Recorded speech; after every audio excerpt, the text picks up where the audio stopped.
Many of us have tasted alcohol before the age of 18. I know my first sip of alcohol was before 18, coming from a Trinidadian household. But every 2 minutes, a person is injured in a drinking and driving crash due to alcohol. And this is according to the National Highway and Traffic Safety Administration. Many people will continue to drink and drive until they get caught. And then again, many other people will continue after the fact they get caught. And this is only one consequence associated with drinking. Hi, my name is Ariane, and I'm here to talk to you guys today about why the legal drinking age should be changed to 25.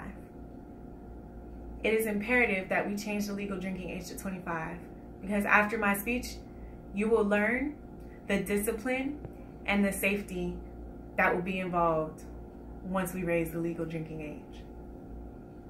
I've just briefly introduced to you the dangers associated with alcohol abuse. And that leads me to my first point, drinking and driving.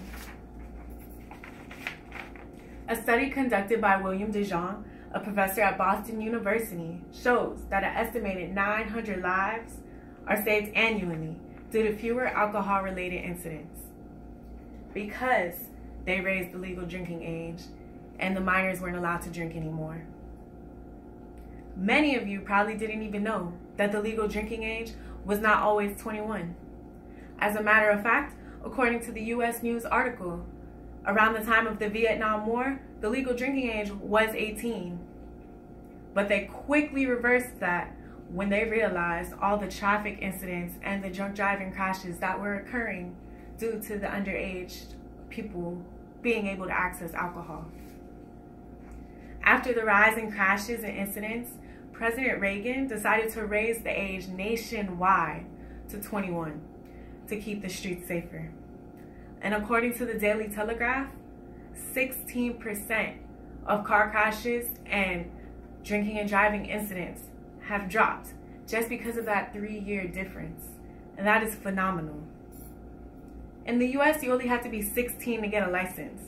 But many of us wait until we're at least 18 years of age. I waited until I was 18 because you don't have to do that awkward stage of first let me get my permit and then let me wait a year with my permit and then get my license. At 18, you are eligible to just straight get your driver's license. So do you really want an 18-year-old that just got their driver's license to be able to buy alcohol? I just freshly got my license and you want me to be intoxicated while driving?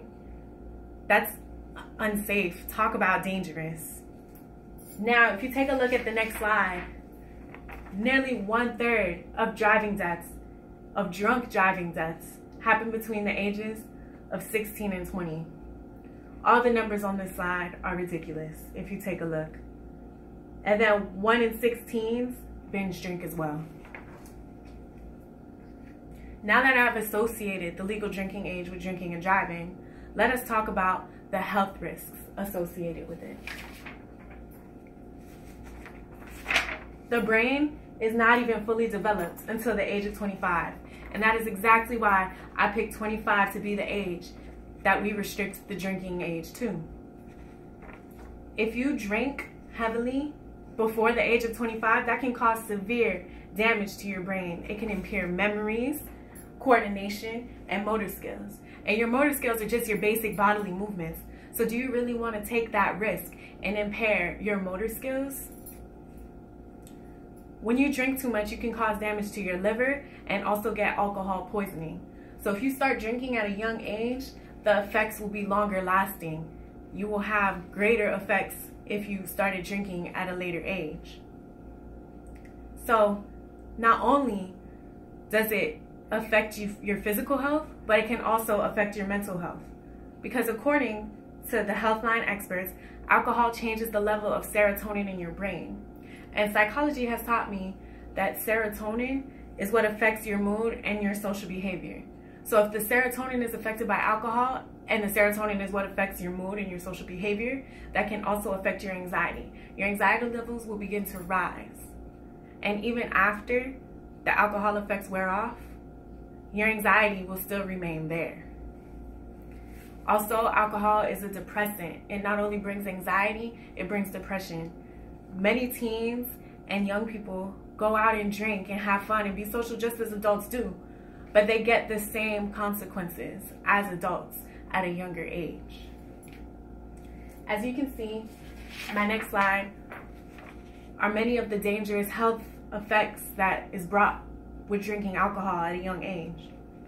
Many of these health defects I did not talk about, but they are all still very, very real.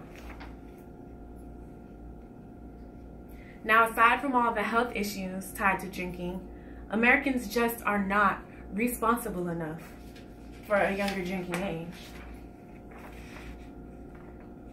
Many people will argue that at 18-year-olds, you can fight for your country or you have your right to vote. However, I believe that there's a strong difference between rights and between responsibilities. The difference of age is your behavioral age. We choose these age restrictions due to your behavior, not just a number. And there are many age restrictions for you to do other things. You can't rent a car until you're 25. You can't adopt children until 25. You can't run for U.S. House until you're 25. You can't run for U.S. Senate until you're 30. And you can't run for president until you're 35. This is all based on age behavior. Do you really think an 18-year-old has the right behavior for them to legally purchase alcohol and behave in a proper manner? I don't think so. And if you start drinking at a younger age, you'll build up a buzz tolerance. And this means that you won't feel the buzz as quickly as someone who just started drinking will. So that'll make you drink more and more and more, and you'll get drunk faster. And that leads me to binge drinking once again. Many of our young people that start drinking at an early age binge drink, and that's just very unhealthy for us. Many people may argue that other countries, such as the Caribbean islands or Europe, have people drinking at a younger age. However, the 18-year-olds in this country are not allowed to purchase hard alcohol. They can only purchase beer or spirit wines. And even so, drinking is part of their culture, so they have taught their young people how to drink responsibly. They have taught them what to do. And that's something that the U.S. has failed to do. And if you really think about it, it's way too easy to access alcohol here. For example, at college universities, such as Florida International University, the one we all attend, the age ranges vary. You can come in as an incoming freshman at the age of 17, and then I'm 23 right now, about to graduate, and I'm legally allowed to purchase alcohol. Let's say my roommate was 17. I can easily get my roommate alcohol, and she's not of age. So if we raise the age to 25, it would be least likely for everybody to get alcohol, because as I said, I'm about to graduate and I'm 23.